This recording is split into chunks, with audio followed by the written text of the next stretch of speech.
ሰላም ሰላም እንዴት ናችሁ? የደሱ ሄልዝ ቤተሰቦች እኔ እግዚአብሔር ይመስገን ደህና ነኝ። በያላችሁበት ሰላማችሁ ይብዛ። ዛሬም እንደተለመደው በአንድ አስተማሪና ጠቃሚ ቪዲዮ ተመልሻለሁ። በዚህ ቪዲዮ ለእናንተ ልነግራችሁ የፈለግኩት ስለ ብሬን ቱመር ወይም ደግሞ የጭንቅላት እጢ ምንድነው? ሪስክ ፋክተሮች ወይም ደግሞ አጋላጭ መንገዶች ምን ምን ናቸው? በተለይ ደግሞ በጭንቅላት እጢ የታመመ ሰው ምን ምን ምልክቶችን ሊያሳይ ይችላል? እንደገና ደግሞ እንዴት ነው ህክምናው የሚሰጠው? መከላከያ መንገዶች ምን ምን ናቸው የሚለውን አብራችሁኝ ከቆያችሁ የእነዚህን መልሶች ታገኛላችሁ ማለት ነው። ከዛ በፊት ግን ለቻናሉ አዲስ የሆናችሁ ሳብስክራይብ ያደረጋችሁ ቪዲዮን ጀምሩ። ነባር ቤተሰቦችም የዩቲዩብ አልጎሪዝም ለብዙዎች እንዲያደርስና ብዙዎች እንዲማሩበት ስለሚያደርግ ላይክ እና ሼር ማድረጋችሁን አትርሱ። አብራችሁኝ ቆዩ።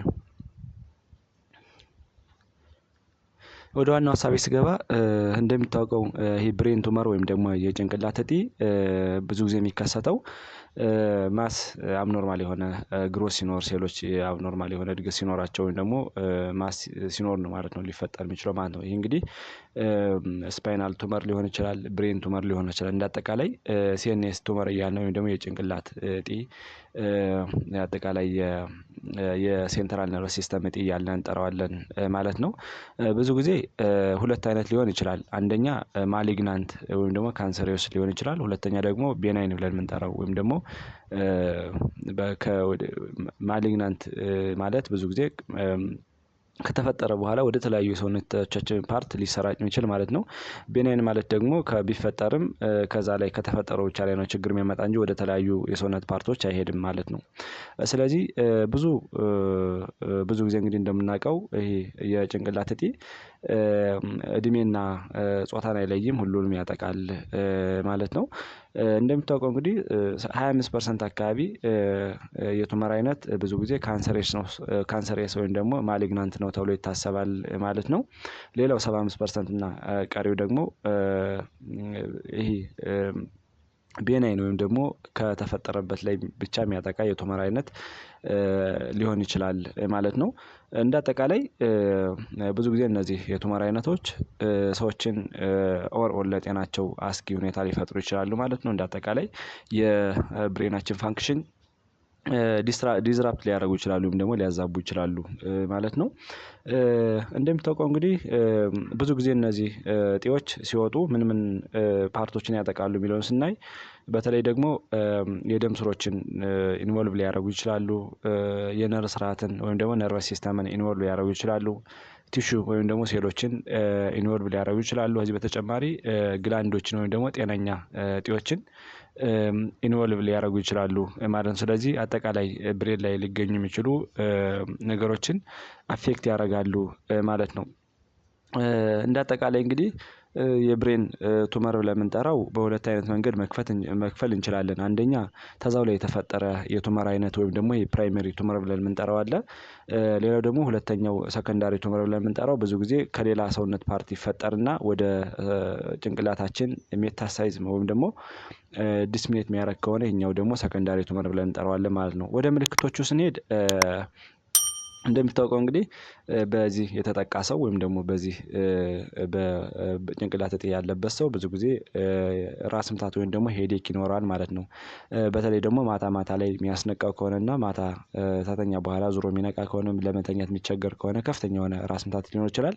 ከዚህ በተጨማሪ ጠዋት ሲነሳም ሴቬር የሆነ ሞርኒንግ የሆነ ሄዴክ ካለው ሊጠረጠር ይችላል ማለት ነው። ከዚህ በተጨማሪ የሚጥል በሽታ ወይም ደግሞ ሲዘር ብለን የምንጠራውን ዲቨሎፕ ሊያደርግ ይችላል ማለት በተለይ ደግሞ ጊዜና ወቅቱን ሳይጠብቅ በተከታታይ ለመውደቅ በሽታ ሊጠቃ ይችላል ማለት ነው። ከዚህ በተጨማሪ ለምሳሌ ለማሰብ መቸገር፣ ለማውራት መቸገር፣ ላንጉጆችን ኢንተርፕሬት ለማድረግ ክላሪፋይ ለማድረግ መቸገር ሊኖር ይችላል ማለት ነው፣ ቋንቋን ማለት ነው።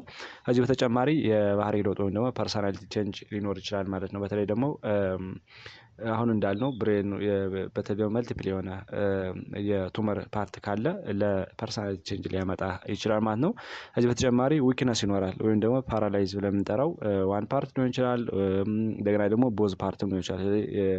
ሄሚፓሌጃ ሊኖር ይችላል። እንዲሁም ደግሞ ሁሉም የሰውነት ፓርት ፓራላይዝ ሊያደርግ ይችላል ማለት ነው። እዚህ በተጨማሪ ባላንስ ፕሮብለም ነው። በተለይ ደግሞ ለመሄድ መቸገር ሊሆን ይችላል። ባላንስ ለመጠበቅ መቸገር ሊሆን ይችላል። በተለይ ደግሞ ሴረብረም ፓርት ለምጠረው የብሬን ፓርት ላይ ሴረብረም ላይ የሚፈጠር ከሆነ ባላንስ ኤሪያ ስለሆነ እዛ አካባቢ የሚፈጠር ከሆነ ቱመሩ ራስን ባላንስ ለማድረግ መቸገር ሊኖር ይችላል ማለት ነው። ከዚህ በተጨማሪ የማየትና የመስማት ችግርም ሊፈጥር ይችላል ማለት ነው። የነዚህ ኢሹዎች ይኖራል ማለት ነው።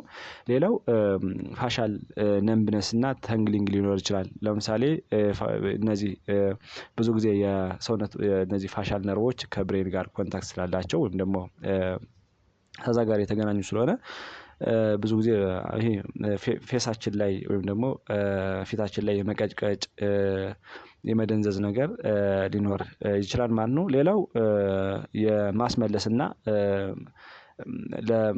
ይሄ ምንድነው ቮሚቲንግ ኖዣ እና ቮሚቲንግ ይኖራል ማለት ነው። የማስፋቅና ማስመለስም ሊኖር ይችላል ማለት ነው። ሌላው ኮንፊውዥን ነው ወይም ደግሞ ሎዝ ኦፍ ኮንሽስነስ በተለይ ደግሞ ይሄ ቲቲፒ ብለን የምንጠራውን ታይም ፕሌስ ፐርሰን ለመለየት መቸገርም ሊኖር ይችላል ማለት ነው። ስለዚህ እነዚህን ምልክቶች አንድ ሰው በሚያይበት ጊዜ ወይም ደግሞ ተደጋጋሚ እንደዚህ ሲምፕተሞች ካሉ ይሄ ሰው ቀርቦ ጤና ባለሙያዎችን ቀርቦ ኮሚኒኬት ማድረግ አለበት። ወደሚቀርበው ሄልዝ ሴንተር ወይም ደግሞ ጤና ተቋም ሄዶ መታየት አለበት ማለት ነው።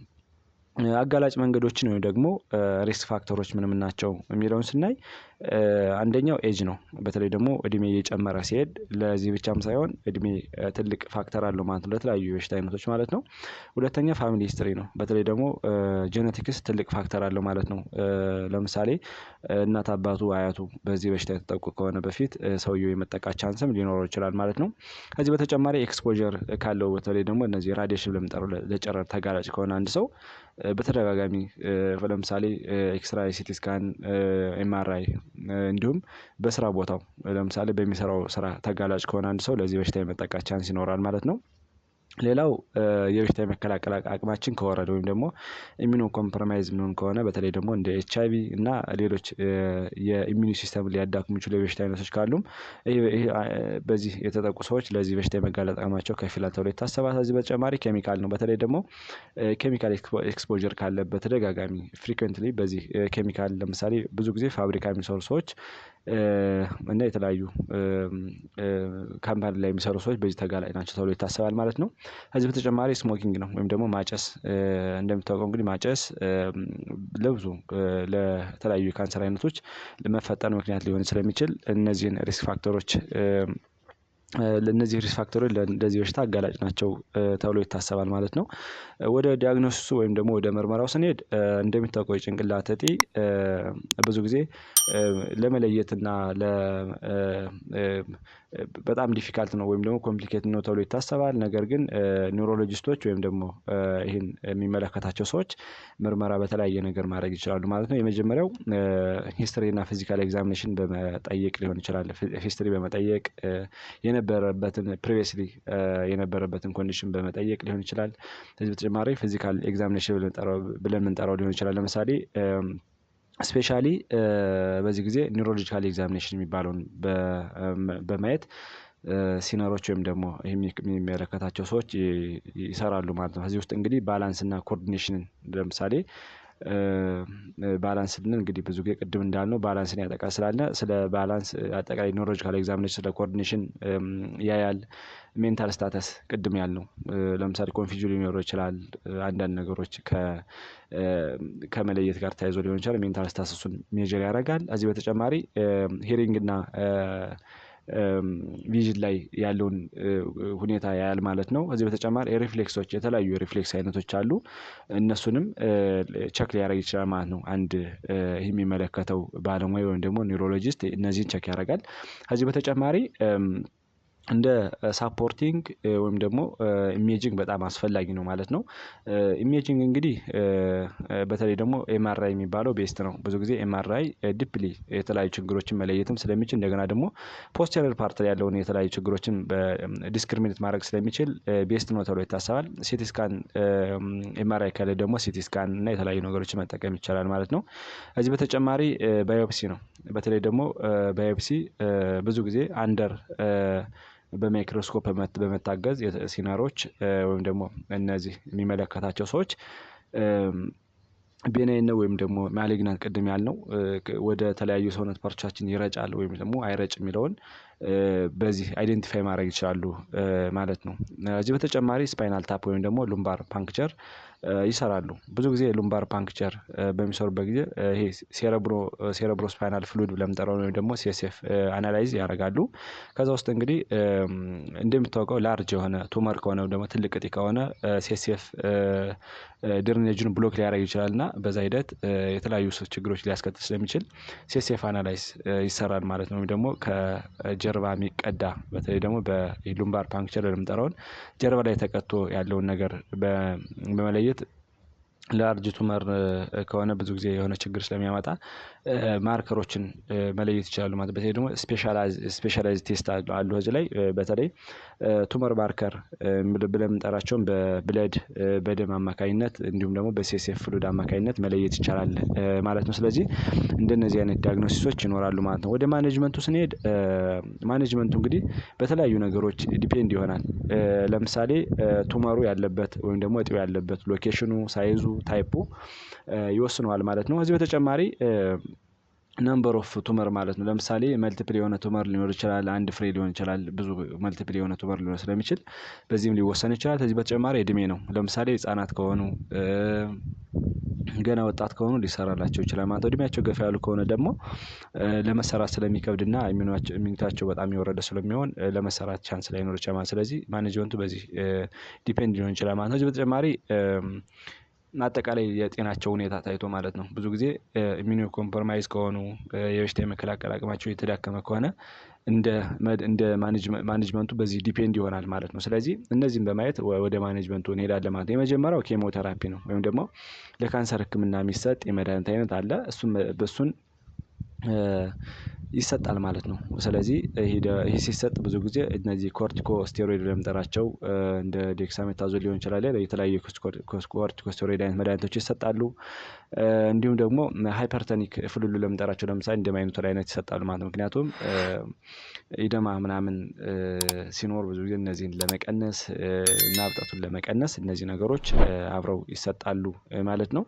ሌላው ራዲሽን ቴራፒ ለምጠራው ደግሞ የጨረር ህክምና ይሰጣል ማለት ነው። የጨረር ህክምና እንግዲህ ቅድም እንዳልነው ቤዝድ ኦን እንዳልነው እንደ ሎኬሽኑ፣ ሳይዙ፣ ታይፑ፣ ነምበር ኦፍ ቱመር እና በተለያየ ነገር ሊወሰን ይችላል። ስለዚህ ራዲሽን ቴራፒ የጨረር ህክምናም ሊሰጣቸው ይችላል ማለት ነው። ከዚህ በተጨማሪ ኢሚኒዮቴራፒ ብለን የምንጠራው አለ። ኢሚኒዮቴራፒ ብለን የምንጠራው እንግዲህ የራሳቸውን ኢሚኒቲ ስቲሙሌት ማድረግ ነው። ብዙ ጊዜ ኖርማል ሴሎችን እንዳይጎዳ ወይም ደግሞ ይሄ የካንሰር አይነት የራሱን ኢሚኒቲ ስቲሙሌት በማድረግ ካንሰር ሴሎችን ዲስትሮይ እንዲያደርግ የሚደረግበት ሜካኒዝም ነው ማለት ነው። ከዚህ በተጨማሪ የመጨረሻው ኦፕሽን እንግዲህ ሰርጀሪ ነው። ሰርጀሪ ላይ ሆኖ ኢቭን ሊሰራም ቱመር ሊሆን ይችላል፣ ላይሰራም ሊኖር ይችላል። በተለይ ደግሞ ቤናይን ከሆነና ቱመሩ ማይረጭ ከሆነ እንደሚታወቀው ሰርጀሪ ለመስራት በጣም ኢፌክቲቭ ነው ማለት ነው። ምክንያቱም ዙሮም ስለማይመለስ ከተሰራ በኋላ ኢፌክቲቭ ሊሆን ይችላል። ነገር ግን ማሊግናንት ወይም ደግሞ ሜታሳይዝ ያደረገ ከሆነ ግን እንደሚታወቀው ቢሰራም ያን ያህል ፕሮግኖሲሱ ፑር ሊሆን ስለሚችል ስለዚህ ሰርጀሪ ራሱ ዲፔንድ ሊሆን ይችላል ማለት ነው። ከዚህ በተጨማሪ ኢንዲስቴጅ ወይም ደግሞ ኢንዲስቴጅ እነዚህ ያሉ ፔሸንቶችን ፓሊያቲቭ ኬር ያስፈልጋቸዋል። ፓሊያቲቭ ኬር ማለት እንግዲህ በተለይ ደግሞ በሞትና ባለመሞት ያሉ የታማሚዎችን የሚታገዝበት የህክምና ዘዴ ነው ማለት ነው። በተለይ ደግሞ ፓሊያቲቭ ኬር እንግዲህ ኢንድ ስቴጅ ያሉ በመሞትና ባለመሞት ያሉ ሰዎችን ሲምፕተሙን ሪሊፍ ማድረግ ለምሳሌ ሴቬር የሆነ ፔን ሊኖራቸው ይችላል። እሱን ሪሊፍ ማድረግ ሊሆን ይችላል።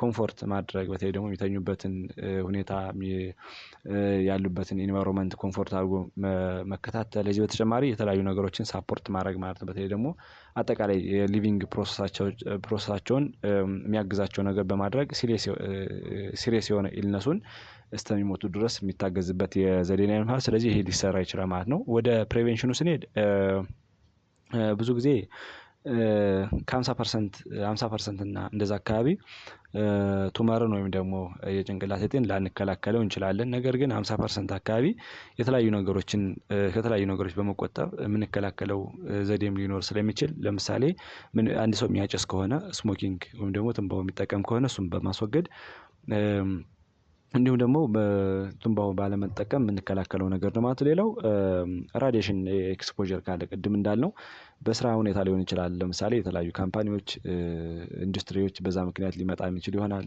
እንዲሁም ደግሞ ተደጋጋሚ አንድ ሰው ከሕክምና ጋር ተያይዞ በጨረር የሚጠቃ ከሆነ እነዚህም በሲቲ ስካን ኤምአርአይ ኤክስራይ ብለን የምንጠራቸውን ነገሮች እንዳይጠቀም በማድረግ መከላከል ይቻላል ማለት ነው። ከዚህ በተጨማሪ ኢንፌክሽኖችን ትሪት ማድረግ ነው። በተለይ ደግሞ ጭንቅላት ላይ ሊፈጠሩ የሚችሉ የኢንፌክሽን አይነቶችን እና የተለያዩ ሰውነት ፓርቶቻችን ኢንፌክሽን ቶሎ ትሪት ማድረግ ይሄ ነገር እንዳይፈጠር ማድረግ እንችላለን። ለምሳሌ ምንንጃይተስ ካለ ኢንሴፋላይተስ ብለን የምንጠራው የጭንቅላት አጠቃላይ ኢንፌክሽን ካለ እነሱን ቶሎ ትሪት ማድረግ ለዚህ በሽታ እንዳይፈጠር ምክንያት ማድረግ እንችላለን ማለት ነው። ሌላው ኤክሰሲቭ አልኮል አለመጠቀም በተለይ ደግሞ አልኮልን ከመጠን በላይ መጠቀም አሁን ለዚህ አጋላጭ መንገድ ነው ተብሎ ይታሰባል ማለት ነው። ከዚህ በተጨማሪ ባላንስ የሆነ ዲየት ነው። ብዙ ጊዜ በተለይ ደግሞ አንቲኦክሲዳንት ያላቸውን ምግቦች በቫይታሚን እና ሚኒራል በአሰር የበለፀጉ ምግቦችን አዘውትሮ መመገብ የአጠቃላይ ለጭንቅላታችን ኦቨርኦል ሄልዝ በጣም አስፈላጊ ነው ማለት ነው። ከዚህ በተጨማሪ ፊዚካል አክቲቪቲ ወይም ደግሞ አካል ብቃት እንቅስቃሴ ሁሌም አዘውትሮ መስራት ይሄ በሽታ እንዳይዘን ማድረግ እንችላለን ማለት ነው። ከዚህ በተጨማሪ ስትረስን ማኔጅ ማድረግ ነው። በተለይ ደግሞ ስትረስ እንደሚታወቀው ለተለያዩ በሽታዎች መንስኤ ነው እና ስትረስን ማኔጅ ማድረግ ቅድም እንዳልነው ስትረስ ሲኖር እንግዲህ አላስፈላጊ የሆኑ ቶክሲክ የሆኑ ኬሚካሎች ይመነጫሉ ሰውነታችን ላይ እና እነሱ ደግሞ ኖርማል ሴሎቻችን ዳሜጅ ያደርጋሉ። ለካንሰር ስቲሙሌት የሆኑ ነገሮችን ለምሳሌ ኢንፍላሜሽን እንዲፈጠር የኦክሳይድ ውጥረት እንዲኖር በማድረግ ለተለያዩ የእጢ መፈጠር ምክንያት ስለሚሆኑ ስትረስን ማኔጅ ማድረግ አሪፍ ነው ማለት ነው። ስለዚህ እነዚህን ነገሮች በመተግበር አትሊስት የምንችለውን ካደረግን ማንችለውን አንችልም የምንችለውን ነገር ግን በማድረግ ይህን በሽታ መከላከል እንችላለን ማለት ነው። ስለዚህ ዛሬ ስለ ጭንቅላት እጢ ወይም ደግሞ ስለ ጭንቅላት ስለ ብሬን ቱመር የተወሰነ ግንዛቤ ወይም ደግሞ ትምህርት አግኝታችኋል ብዬ አስባለሁ። ይሄ ትምህርት ደግሞ ለሌሎች እንዲደርስና ሌሎች እንዲማሩበት ስለሚያደርግ ላይክ እና ሼር ማድረጋችሁን አትርሱ። ቀጣይ ላይ የሚለቃቸው ቪዲዮዎች ደግሞ ለእናንተ እንዲደርሷችሁ የደወል ምልክቱን ተጫኑ። እኔ የምለቃቸው ቪዲዮዎች ለእናንተ ኖቲፊኬሽን እንዲደርሳችሁ ማድረግ ትችላላችሁ ማለት ነው። አብራችሁኝ ስለቆያችሁ አመሰግናለሁ። ባይ ባይ።